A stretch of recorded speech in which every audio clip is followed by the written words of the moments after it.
दोस्तों नमस्कार। स्वागत है आप सभी का अपने यूट्यूब चैनल टॉपर क्लासेस में।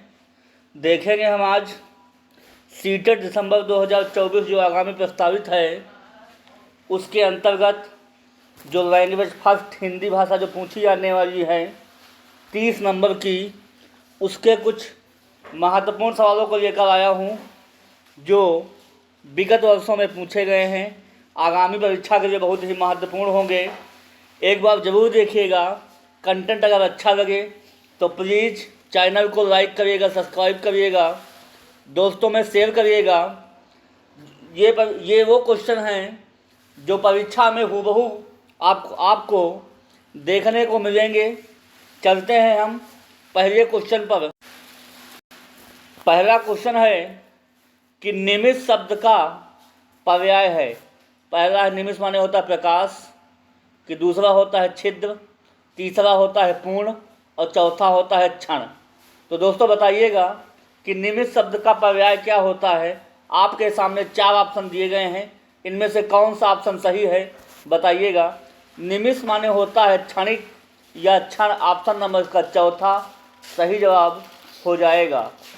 ये परीक्षा में पूछा गया क्वेश्चन है, इस बार पूछे जाने की प्रबल संभावना रहेगी। एक बार ज़रूर देखिएगा। नेक्स्ट क्वेश्चन पे हम लोग चलते हैं, देखते हैं। दूसरा क्वेश्चन है, बहुत ही इम्पॉर्टेंट रहेगा कि मुझे उठा नहीं गया वाक्य में है। मतलब वाच्य पूछ रहा है। आप लोग याद रखिएगा, वाच्य 3 प्रकार के होते हैं। कृत्यवाच्य होता है, कर्मवाच्य होता है और तीसरा भाववाच्य होता है। कृत्यवाच्य वो होता है जिसमें कर्ता की प्रधानता होती है। कर्मवाच्य वो होता है जिसमें कर्ता की प्रधानता ना होकर कर्म की प्रधानता होती है। और भाववाच्य वो होता है जिसमें भाव का होना प्रकट या पाया जाता है। समझ में आ गया होगा दोस्तों। तो मुझे उठा नहीं गया, ये क्या प्रकट कर रहा है? अपना भाव प्रकट कर रहा है कि मुझसे उठा नहीं गया, इसलिए इस वाक्य में क्या हो जाएगा? भाववाच्य हो जाएगा। ऑप्शन नंबर इसका दूसरा सही जवाब हो जाएगा। समझ में आ गया होगा दोस्तों आप लोगों को। अगले क्वेश्चन पे हम लोग चलेंगे, देखेंगे क्या है। अगला क्वेश्चन बहुत इंपॉर्टेंट है। जिसकी पूर्व से कोई आशा ना हो कि ये एक शब्द है। पहला है प्रत्याशा, दूसरा है अप्रत्याशित, तीसरा है अपरिमेय, चौथा अनाहूत। ये वाक्यांश के एक शब्द है। सीटेट भी क्वेश्चन बनाता है, जरूर देखिएगा। सीटेट कठिन नहीं है, बस उसके पैटर्न को समझना बहुत ज़रूरी है। सीटेट में सदैव पॉजिटिव लेकर चलिएगा। आपका 50% पेपर ऐसे ही सॉल्व हो जाएगा। कुछ नहीं करना है, केवल आपको कीवर्ड छांटना है कि क्वेश्चन जो है सीटेट हमसे क्या पूछ रहा है, क्या उसके भाव हैं। ऐसे जब जवाब हम सवालों को जब जवाब देंगे तो सीटेट आपको बहुत आसान लगेगा। तो दोस्तों, जिसकी पूर्व से कोई आशा ना हो उसके लिए एक शब्द होता है अप्रत्याशित। ऑप्शन नंबर इसका दूसरा सही जवाब हो जाएगा। समझ में दोस्तों आ गया होगा। अगले क्वेश्चन पे हम लोग चलेंगे, देखेंगे। अगला क्वेश्चन है, गोधूम शब्द का तद्भव है। पहला है गेहूँ, दूसरा है गाय, तीसरा है गोबर, चौथा है गोधन। तो दोस्तों, जो गोधूम होता है उसका जो है सही तद्भव होता है गेहूँ। ऑप्शन नंबर इसका पहला सही जवाब हो जाएगा। गोधूम माने होता है गेहूँ, इसका ऑप्शन नंबर पहला सही जवाब हो जाएगा। दोस्तों, तत्सम शब्द से सवाल बनते हैं। तत्सम वे शब्द होते हैं जो संस्कृत भाषा से सीधे उठकर हिंदी भाषा में प्रयोग किए जाते हैं, जबकि तद्भव वे शब्द होते हैं जिनका तत्सम से जो है हिंदी वर्जन होता है, उन्हें हम लोग कहते हैं तद्भव शब्द। क्या कहते हैं? तद्भव शब्द। अगले क्वेश्चन पे हम लोग चलेंगे, देखेंगे। अगला क्वेश्चन है कि अपेक्षा शब्द का विशेषण रूप क्या है। पहला है सापेक्ष, दूसरा है उपेक्षा, तीसरा है निरपेक्ष, चौथा अपेक्षित। तो दोस्तों, अपेक्षा शब्द का विशेषण होता है अपेक्षित। ऑप्शन नंबर इसका चौथा सही जवाब हो जाएगा। समझ में दोस्तों आ गया होगा आप लोगों को। ये सारे इंपॉर्टेंट क्वेश्चन है, परीक्षा में पूछे गए हैं। एक बार जरूर देख के जाइएगा, कुछ ना कुछ आपको जरूर देखने को मिलेगा, ये वादा रहा हमारा। अगले क्वेश्चन पे हम लोग चलेंगे। अगला है उच्चारण स्थान से सवाल पूछा है। सा का उच्चारण स्थान क्या है? दंती है, तालव्य है, कंठी है, मूर्धन्य है। देखिए तीनों सा के उच्चारण स्थान आपको याद होना चाहिए। सा, सर्जम वाला सा, षटकोण वाला सा और सपेरा वाला सा। आप लोग होती ट्रिक होती है KTM DO, तो सबसे ऊपर लिखिएगा के, फिर टी, फिर एम, फिर डी और फिर ओ। देखिए सर्जम वाली सा का उच्चारण स्थान होता है तालव्य, आप जीवन में कभी नहीं भूलेंगे। षटकोण वाली सा का होता है मूर्धन्य और सपेरा वाली सा का होता है दंते। ये तीनों सा आप लोग हा जो होता है कंठ में जाता है हा, तो तालव्य सा हो जाएगा, मूर्धन्य सा हो जाएगा और दंती सा हो जाएगा। तो इसलिए ऑप्शन नंबर इसका दूसरा सही जवाब हो जाएगा। अगर दोस्तों क्लास आपको अच्छी लग रही हो तो प्लीज़ चैनल को लाइक कर दीजिएगा, सब्सक्राइब कर दीजिएगा। जो भी यहाँ से क्लास डाली जाएंगी आप तक नोटिफिकेशन पहुँच जरूर जाएगा, ये मेरी कोशिश रहेगी। तो तालव्य सा होता है, मूर्धन्य सा होता है और दंती सा होते हैं। तीनों सा जो है सीक्वेंस से पूछे जाते हैं, इसलिए आप लोग याद रखिएगा। सवाल बनने की यहाँ से प्रबल संभावना रहेगी। अगले क्वेश्चन पे हम लोग चलेंगे, देखेंगे। अगला क्वेश्चन है अंगा का उच्चारण स्थान क्या है? पहला है नासिक, दूसरा है तालव्य, तीसरा है कंठ, चौथा है मूर्धन्य। देखिए वर्णमाला के जो पंचमाक्षर होते हैं, पंचमाक्षर, उनका उच्चारण स्थान सदैव नासिक होता है। ऑप्शन नंबर पहले के साथ हम लोग जाएंगे। कौन कौन से होते हैं? अंगा, इया, ना, ना, मा, ठीक है। और कौन बचा? तो कौन कौन हो गए? अंगा हो गया, इया हो गया, अणा हो गया, ना हो गया, मा होगा। ये जो 5 अक्षर होते हैं हर वर्ग के, ये का वर्ग का होता है, ये चा वर्ग का, ये टा वर्ग का, ये जो होता है ता वर्ग का होता है, ये फा वर्ग का होता है। तो जो भी पंचमाक्षर होते हैं उनका नासिक होता है। का वर्ग के अंतर्गत कंठ आएंगे, तालव्य चा वर्ग के अंतर्गत आएंगे और मूर्धन्य में जो है टा वर्ग के अंतर्गत आ जाएंगे। तो इसलिए ऑप्शन नंबर इसका पहला सही जवाब हो जाएगा। समझ में दोस्तों आ गया होगा आप लोगों को। अगले क्वेश्चन पे हम लोग चलेंगे, देखेंगे। सवाल अच्छा है। अगला है 4 गज मलमल में कौन सा विशेषण है? पहला है संख्यावाचक, दूसरा है गुणवाचक, तीसरा है परिमाणवाचक, चौथा है सार्वनामिक। तो देखिए आप लोग लिखा है 4 गज मलमल, 4 गज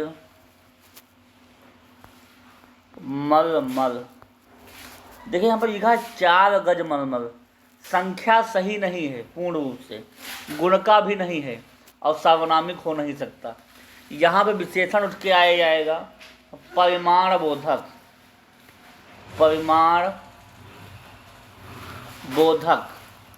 इसलिए ऑप्शन नंबर इसका तीसरा सही जवाब हो जाएगा। समझ में दोस्तों आ गया होगा आप लोगों को। अगले क्वेश्चन पे हम लोग चलेंगे, देखेंगे। अगला क्वेश्चन है चौराहा में कौन सा समास है? पहला है कर्मधारय, दूसरा है द्वंद्व, तीसरा है द्विगु, चौथा है अव्ययभाव समास। देखिए जहाँ पे उपसर्ग लग जाएं, यथाशक्ति, ठीक है, यथाशक्ति हो गया, प्रत्येक हो गया, इन शब्दों में सब अव्ययभाव होता है। यहाँ से उपसर्ग आपको देखने को मिलेगा। देखिए उदाहरण को समझने का तरीका, द्विगु समास में संख्यावाची होता है। क्या होता है? संख्यावाची। जहाँ पे द्विगु समास आपको मिल जाएगा संख्यावाची हो जाएगा। द्वंद्व समास में दोनों पद प्रधान होते हैं, जैसे माता पिता, डैश आपको लगा मिल जाएगा, डैश।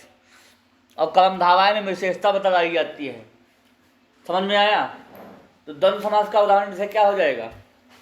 जैसे हो जाएगा माता पिता, लाभ हानि, सुख दुख, ये शब्द क्या हो जाएंगे? द्वंद्व समास के अंतर्गत आ जाएंगे। चूँकि चौराहा है, तो चौराहा का जब हम लोग विच्छेद करेंगे, समास विग्रह करेंगे, तो चार राहों का समूह क्या हो जाएगा? चार राहों का समूह। क्योंकि चार रास्ता हैं एक दूसरे को आपस में टच कर रही हैं, तो यहाँ पे द्विगु समास होने की प्रबल संभावना रहेगी। इसलिए ऑप्शन नंबर इसका तीसरा सही जवाब हो जाएगा। अगले क्वेश्चन पे हम लोग चलेंगे, देखेंगे, सवाल अच्छा है। नेक्स्ट क्वेश्चन है कि सूरसागर किस भाषा की रचना है? पहला है अवधी भाषा, दूसरा है बुंदेली भाषा, तीसरा है ब्रज भाषा और चौथा है छत्तीसगढ़ी। तो दोस्तों सूरसागर की तीन रचनाएँ हैं। सूरदास जी की जो है तीन रचनाएँ हैं। कौन कौन से हैं गुरु जी याद रखिएगा आप लोग। सूरसागर है, सूर साहित्यिक लहरी है,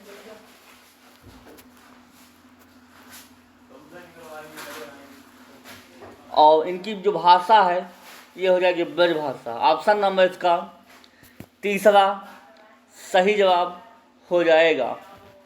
अगर तुलसीदास जी की भाषा अगर पूछी जाए तो अवधी भाषा थी। रामचरितमानस में किस भाषा का प्रयोग किया है? अवधी भाषा का। समझ में आ गया दोस्तों आप लोगों को? और सूरसागर की भाषा कैसी थी? सूरसागर में कौन सी भाषा इस्तेमाल हुई है? ब्रज भाषा। इसलिए ऑप्शन नंबर तीसरा सही जवाब हो जाएगा। अगले क्वेश्चन पे हम लोग चलेंगे, देखेंगे। अगला क्वेश्चन है अत्यंत शब्द का प्रयुक्त उपसर्ग है।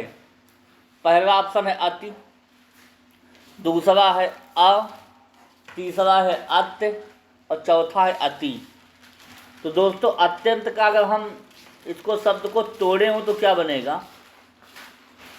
अति प्लस अंत। क्या बनेगा? अति प्लस अंत। अत्यंत शब्द का प्रयुक्त उपसर्ग है अति प्लस अंत। इसलिए ऑप्शन नंबर इसका चौथा सही जवाब हो जाएगा। अति उपसर्ग इसका हो जाएगा। समझ में दोस्तों आ गया होगा आप लोगों को? अगले क्वेश्चन पे हम लोग चलेंगे, देखेंगे सवाल क्या बोल रहा है।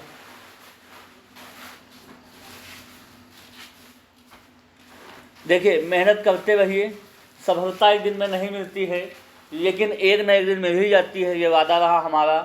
सीटेट के बाद आपको शिक्षक भर्ती की जो परीक्षा आगामी आने वाली है उसमें आपको पार्टिसिपेट करना होगा। इसलिए मेहनत जोर जोर से करना होगा। यही आपकी नींव है कुछ बनने की। इसलिए घबराइए नहीं, लगे रहिए और अपने माता पिता का सपना जो वो पूरा कीजिएगा। अगला क्वेश्चन है हिंदी भाषा में कितनी बोलियां हैं? पहला है 15, दूसरा है 22, तीसरा है 18, चौथा है 25। अगर हिंदी भाषा में पूछा जाए भाषा कितनी है कुल जो है भारतीय संविधान में, तो भारतीय संविधान में भाषा है 22। ठीक है, 22 भाषाएं का जिक्र जो है भारतीय संविधान में किया गया है।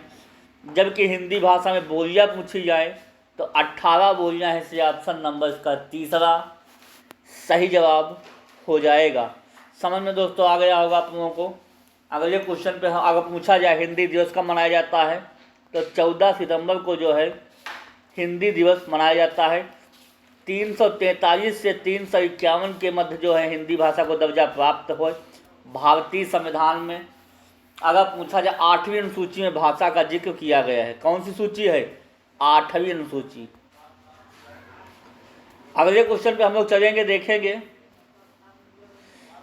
अगला सवाल है कि भाषा का अस्तित्व एवं विकास के बाहर नहीं हो सकता है। ऐसा कौन सा इसमें जो है सही शब्द होगा कि इसके बाहर नहीं हो सकता? देखिए परिवार एक पूछी जाए तो बहुत छोटी इकाई है समाज की, इसलिए ऑप्शन नंबर पहला। दूसरा है साहित्य, साहित्य के बाहर कुछ नहीं होता है। चौथा है विद्यालय, विद्यालय से बहुत कुछ हमको सीखने को मिलता है और बहुत कुछ हमको समाज सिखाता है, इसलिए भी नहीं होगा। जो ऑप्शन नंबर तीसरा समाज जो है, समाज के ही अंतर्गत विद्यालय आ जाएगा आपका, विद्यालय आ जाएगा आपको। विद्यालय भी जो है समाज का ही एक अंग है।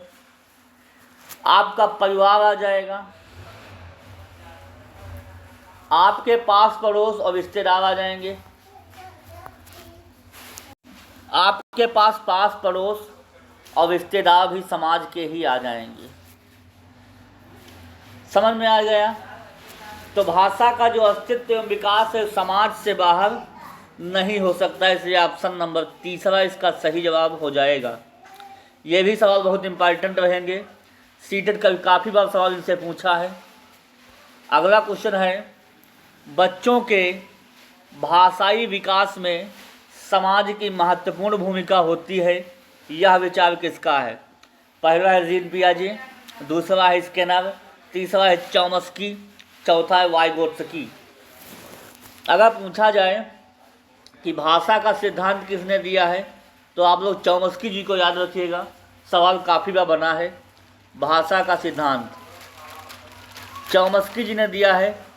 अगर पूछा जाए बच्चों के भाषाई विकास में समाज की महत्वपूर्ण भूमिका है तो जहाँ पे आपको समाज का नाम आ जाएगा वहाँ पे माननीय वाइगोत्स्की जी आ जाएंगे, इसलिए ऑप्शन नंबर इसका चौथा सही जवाब हो जाएगा। अगर बच्चों का प्रयोग किया तो जीन पियाजे ने बच्चों का प्रयोग किया है, ठीक है। तो हम लोग बच्चों समाज की महत्वपूर्ण भूमिका होती है, इसलिए ऑप्शन नंबर इसका चौथा सही हो जाएगा। अगले क्वेश्चन पे हम लोग चलेंगे, देखेंगे क्या बोल रहा है। अगला क्वेश्चन है, भाषा की कक्षा में भाषाई खेलों का आयोजन मुख्यतः भाषा सीखने की प्रक्रिया में स्वाभाविकता लाता है। देखिए, दूसरा है आकलन का काम करता है, तीसरा है रोचकता एवं जोश लाता है और चौथा अध्यापक के काम को सरल बनाता है। देखिए सवाल को कैसे हम लोग हल करेंगे। सीटेट ने काफ़ी बार से सवाल बनाया है कि भाषा के कक्षा भाषाई खेलों का आयोजन क्यों किया जाता है। देखिए, अगर कक्षा आपकी प्राइमरी लेवल की है तो अगर खेल खेल के माध्यम से हम बच्चों को सिखाएंगे नहीं तो बच्चों का मन नहीं लगेगा, जिससे यह प्रक्रिया में स्वाभाविकता लाता है। ये बिल्कुल निगेटिव वर्ड है। बच्चे अपने आप कभी नहीं सीखते हैं, बच्चों को उसका माहौल वातावरण आपको देना पड़ेगा। दूसरा है आकलन का काम करता है, ये भी जो है टेस्ट हमें कभी नहीं लेना है। चौथा ऑप्शन है अध्यापक के काम को सरल बनाता है, अध्यापक का काम थोड़ा सरल हो जाएगा, ये भी ऑप्शन चौथा नहीं होगा। इसलिए ऑप्शन नंबर इसका तीसरा जो है रोचकता एवं जोश लाता है, इसलिए ऑप्शन नंबर इसका तीसरा सही जवाब हो जाएगा। जो है खेलों का जो आयोजन होता है रोचकता लाता है और जोश लाता है, सभी में फुर्ती आती, इससे जो है बच्चों में पढ़ने का मन जो है जागृत हो जाएगा, इसलिए ऑप्शन नंबर इसका तीसरा सही जवाब हो जाएगा। अगले क्वेश्चन पे हम लोग चलेंगे, देखेंगे। अगला सवाल है, भाषा सीखने का उद्देश्य है। पहला ऑप्शन है प्रत्येक स्थिति में भाषा का प्रयोग कर पाना, दूसरा है आदेश निर्देश दे पाना और सुन पाना, तीसरा है दूसरों की बातों को समझ पाना और चौथा है अपने मन की बात कह पाना। इस सवाल का सही विकल्प क्या होना चाहिए, देखिएगा जरा कि भाषा सीखने का उद्देश्य क्या होना चाहिए। अपने मन की बात कह पाना। अगर भाषा नहीं सीखेंगे तो अपने मन की बात नहीं कह पाएंगे, ये बिल्कुल गलत ऑप्शन है, इसके साथ हम लोग नहीं जाएंगे। अगला है दूसरों की बातों को समझ पाना। अगर भाषा नहीं सीखेंगे क्या आप बातों को नहीं समझ पाएंगे, ये भी ऑप्शन निगेटिव है, इसको भी हटाइए। दूसरा है कि आदेश निर्देश दे पाना और सुन पाना। भाषा से आदेश निर्देश से कोई लेना देना नहीं, ये भी एक प्रकार में जो है निगेटिव वर्ड दे रहा है। पहला ऑप्शन का सटीक बैठ रहा है कि प्रत्येक स्थिति में भाषा का प्रयोग कर पाना। अगर भाषा आप लोग सीख गए हैं तो लिखने में, पढ़ने में, बोलने में, समझने में भाषा का इस्तेमाल काफ़ी होता है, इसलिए ऑप्शन नंबर इसका पहला सही जवाब हो जाएगा। अगले क्वेश्चन पे हम लोग चलेंगे, देखेंगे सवाल क्या बोल रहा है। अगला क्वेश्चन है, काफ़ी बार सवाल सीटेट ने बनाया है कि लिखित अभिव्यक्ति का साधन नहीं है। पहला ऑप्शन है पत्र लेखन, दूसरा है निबंध लेखन, तीसरा है वाद विवाद और चौथा है नाट्य लेखन। देखिए कैसे सवाल को बनाएंगे आप लोग। लिखित अभिव्यक्ति पूछी जा रही ना कि मौखिक, लिखित अभिव्यक्ति पूछी जा रही ना कि मौखिक, तो इसलिए हम लोग जो लिखित है उस पर नहीं ध्यान देना है, ठीक है।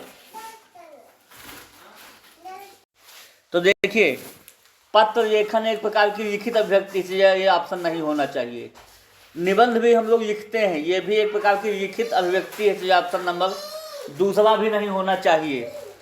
चौथा है नाट्य लेखन। आपके द्वारा जो नाटक किया गया है उस जो नाट्य लेखन है वो भी लिखा जाता है, इसलिए चौथा ऑप्शन भी नहीं होगा। ये भी जो है लेखन से संबंध है।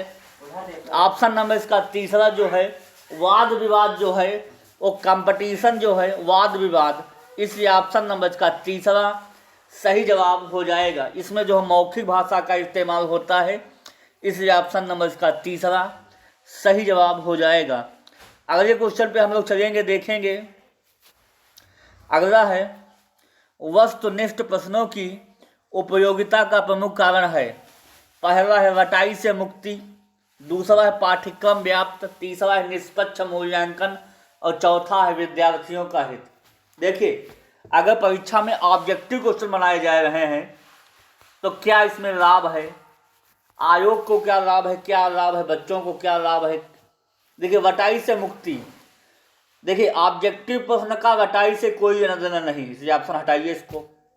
पाठ्यक्रम व्याप्त, सिलेबस की कोई बात नहीं की गई, इसको भी हटाइए। विद्यार्थियों का हित, अरे हित से क्या मतलब यार, ऑब्जेक्टिव क्वेश्चन दीजिए चाहे निबंधात्मक दीजिए, विद्यार्थी तो पढ़ ही रहा है, इसको भी हटाइए।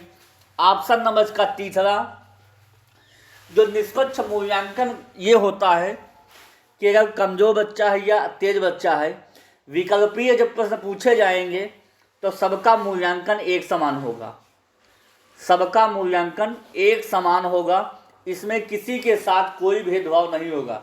अगर आपका सवाल सही है तो आपको भी 1 नंबर मिलेगा, मेरा अगर सवाल सही तो मुझको भी 1 नंबर मिलेगा। इसमें 1.5 और पौन नंबर का कोई जिक्र नहीं होगा।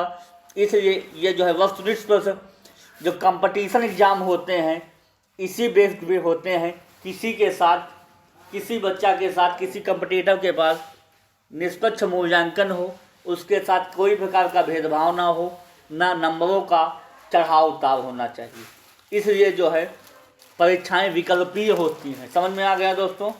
अगले क्वेश्चन पे हम लोग चलेंगे। अगला क्वेश्चन है वेरी इंपॉर्टेंट रहेगा, टिक कर लीजिएगा, कहीं ना कहीं आपको देखने को मिल सकता है कि विचारों की अच्छी अभिव्यक्ति किस प्रकार के प्रश्नों में हो सकती है। देखिए आपके अंदर जैसे बच्चा है तो बच्चों के विचारों की अभिव्यक्ति कैसे हम उसको दिखाएं, उस क्या क्या सोच सकता है, क्या क्या कर सकता है। पहला है वस्तुनिष्ठ से, दूसरा है अति लघुत्तरात्मक से, तीसरा निबंधात्मक से, चौथा लघुत्तरात्मक से। देखिए वस्तुनिष्ठ में जो होते हैं वो एक वर्ड के होते हैं, इसलिए ऑप्शन इससे जो है विचारों की अभिव्यक्ति सही नहीं होगी। अति लघु उत्तरात्मक प्रश्न में जो है इसका उत्तर एक लाइन का होता है, इसमें भी विचारों की अभिव्यक्ति नहीं होगी, इसलिए दूसरा ऑप्शन भी सही नहीं होगा। चौथा ऑप्शन है लघु उत्तरात्मक, इसमें आधा पेज लिखेंगे, इसमें भी आधा पेज लिखेंगे, इसमें भी विचारों की अभिव्यक्ति सही रूप से नहीं आ पाएगी। ऑप्शन नंबर तीसरा इसका देखिएगा निबंधात्मक, जैसे लिखा गया कि मेरा परिवार, तो आप निबंध लिखिए, तो मेरे परिवार में क्या क्या है, कौन कौन से सदस्य हैं, क्या क्या सदस्य करते हैं, इन सब बातों का जो विचारों के माध्यम से निबंध के रूप में आ जाएगा। जैसे लिखा जाए मेरा विद्यालय, ठीक है, ऐसे अगर विचारों को ऐसे टॉपिक आपको दी दिया गया, इन पर बोला जाए निबंध लिखिए, तो है उन जो है बच्चा के जो है विचार जो है निबंध के माध्यम से उसको बाहर आ जाएंगे। क्या क्या बच्चा सोच सकता है, क्या क्या कर सकता है, कहाँ कहाँ तक उसकी सोचने की क्षमता है, इस बात पर निर्भर करती है लिखने पर कि उसका निबंध कैसा है, वो कैसे कैसे वर्ड को सोच सकता है, कहाँ कहाँ तक उसके सोचने की क्षमता है। इस प्रकार से जो है निबंधात्मक प्रश्नों के साथ हम लोग विचार की अच्छी अभिव्यक्ति के साथ जाएंगे। समझ में दोस्तों आ गया होगा। अगले क्वेश्चन पे हम लोग चलेंगे। अगला क्वेश्चन है, इस सेशन का अंतिम सवाल रहेगा। ये भी सवाल काफ़ी बार सवाल आयोग ने पूछा है, इसको भी टिक कर लीजिएगा। देखने को मिल सकता है कि उपचारात्मक शिक्षण द्वारा क्या किया जाता है। अध्यापकों की कमियों का उपचार करते हैं, पहला ऑप्शन। दूसरा है छात्रों के घायल होने पर उपचार करते हैं। तीसरा है छात्रों की कमजोरी का निदान कर उसे दूर करने का शिक्षण करते हैं। चौथा है कुछ नहीं कर सकते हैं। देखिए, उपचारात्मक शिक्षण क्या होता है। जैसे बच्चे को आपने पढ़ाया, तो बच्चों को पढ़ाने में उसको कौन सी कमी रह गई है, उस कमी को हमको पहचानना है और उस पहचानी गई कमी का उसका निदान करना है। ये होता है उपचारात्मक शिक्षण। देखिए, अध्यापकों की कमियों का उपचार करते हैं। देखिए, उपचार कर रहे हैं बच्चों का, अध्यापक इसमें क्या करेगा। अध्यापक की कमियां कभी नहीं निकालना है, ये निगेटिव वर्ड है। दूसरा है छात्रों के घायल होने पर, उसका एक्सीडेंट थोड़ी ना हो गया जो उपचार करवाएंगे, एक्सीडेंटल मामला थोड़ी ना है, इसको भी हटाइएगा। शिक्षा में एक्सीडेंट थोड़ा ना होता है। चौथा ऑप्शन है कुछ कह नहीं सकते हैं, या कोई ये क्या बात है, कुछ नहीं कह सकते हैं। आपके साथ समस्या है, उसका निदान कीजिए। कुछ नहीं कह सकते, ये कौन सी बात हुई यार आपकी, बात ऐसी रखी से जमे। तीसरा ऑप्शन क्या हम लोग ढूंढेंगे कि छात्रों की कमजोरी का निदान कर उसे दूर करने हेतु शिक्षण करते हैं। इसलिए ऑप्शन नंबर इसका तीसरा सही जवाब हो जाएगा। तो दोस्तों, ये समझ में आ गया होगा दोस्तों आप लोगों को, आंसर इसका तीसरा ऑप्शन हो जाएगा। उसकी कमजोरी को पता लगाएंगे और जो कमजोरी है उसके शिक्षण के माध्यम से उसको हम दूर करेंगे। इसलिए ऑप्शन नंबर इसका तीसरा सही जवाब हो जाएगा। तो दोस्तों, ये छोटा सा प्रयास कैसा लगा, ये सवाल का अंतिम सवाल था, इसलिए देखना ना भूलिएगा। तो छोटा सा प्रयास कैसा लगा, चैनल देख के घबराइएगा मत नहीं, एक ना एक दिन आपको ये सफलता के मार्ग अवश्य ले जाएगा। डटे रहिएगा, लगे रहिएगा, औरों को बताइएगा। कंटेंट अच्छे से अच्छा देने का प्रयास करूँगा। चैनल से जुड़िए, लाइक कीजिए, सब्सक्राइब कीजिए और अपने माता पिता का सपना पूरा कीजिए। सफलता एक दिन में नहीं मिलती, लेकिन एक ना एक दिन मिल ही जाती है। लगे रहिए और जोश और उमंग के साथ फिर अगली क्लास में मिलेंगे। तब तक के लिए धन्यवाद। Okay, thank you.